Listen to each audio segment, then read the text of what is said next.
দস্যুদেরকে আর পুনর্বাসন করা হবে না, কারণ এর আগেও করা হয়েছিল, তারা ফিরে আসেনি। তাদেরকে ভালো হতে হবে, না হলে তাদের পরিণতি তাদের ভোগ করতে হবে। আমাদের মাননীয় প্রধানমন্ত্রী, আমরা বলি গ্রিন প্রধানমন্ত্রী, উনি সবুজে বিশ্বাস করেন, সবুজে লালন করেন, প্রাণ প্রকৃতির প্রতি ওনার ভালোবাসা অপরিসীম। প্রতিনিয়ত আমাদেরকে উনি গাইড করছেন।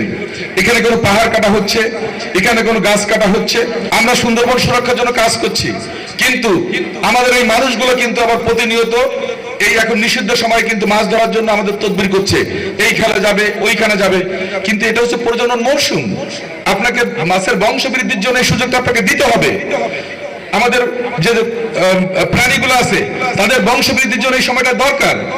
আমরা উদ্যোগ নিয়েছি বিধায় কিন্তু বাঘের সংখ্যা আমরা বৃদ্ধি করতে পেরেছি, এর আগে কখনোই কিন্তু। নগদ নিয়ে এলো হার না মানা হার অফার। সর্বনিম্ন 10,000 টাকা রেমিটেন্স নগদে পাঠালে থাকছে স্বর্ণের হার জেতার সুযোগ। জেলেদেরকে, বিশেষ করে সুন্দরবন উপর নির্ভরশীল জেলেদেরকে ভাতা দেওয়া হতো না। এবছরই প্রথম আমার 8,271 জন জেলের জন্য আমরা 6,662 টন চাল বরাদ্দ করা হয়েছে। সাতক্ষীরা, খুলনা, বাগেরহাট, যেহেতু সাতক্ষীরা জেলের সংখ্যা বেশি, ওখানে বরাদ্দটা বেশি, তারপরে খুলনা, আমাদের মোংলা মোটামুটি ভাবে 400 প্লাস করা হয়েছে। সুন্দরবন সুরক্ষা আন্দোলনের একজন কর্মী হিসেবে বা পরিবেশ কর্মী হিসেবে আমি বিশ্বাস করি এই জিনিসটি আমাদের এই জনপদের জন্য আল্লাহ প্রদত্ত বা স্রষ্টা প্রদত্ত একটা বড় নিয়ামত। আমাদের জন্য কিন্তু এই সুন্দরবনটা কিন্তু সেই ধরনের একটা জায়গা।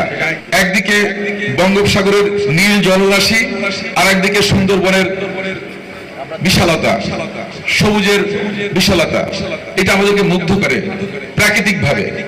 ঠিক তেমনি সিডর, আইলা, আমপান, ঘূর্ণিঝড়ের মতো নূরজাহান, অসংখ্য ঘূর্ণিঝড় গত 10-15 বছর আমাদের এখানে আঘাত করেছে, এবং সুন্দরবন তাকে আমাকে শিল্ড হিসেবে বা সুরক্ষা বর্মন হিসেবে কাজ করেছে। কিন্তু সুন্দরবনের এই যে সুরক্ষা, এইটা কিন্তু বিঘ্ন করছে এই জনপদের মানুষ। আমরা যারা সুবিধাভোগী তারাই সুন্দরবনের ক্ষতি করছি। সুন্দরবনের শান্তি ফিরিয়ে আনার জন্য আমরা অভিযান পরিচালনা করি, যৌথ অভিযান।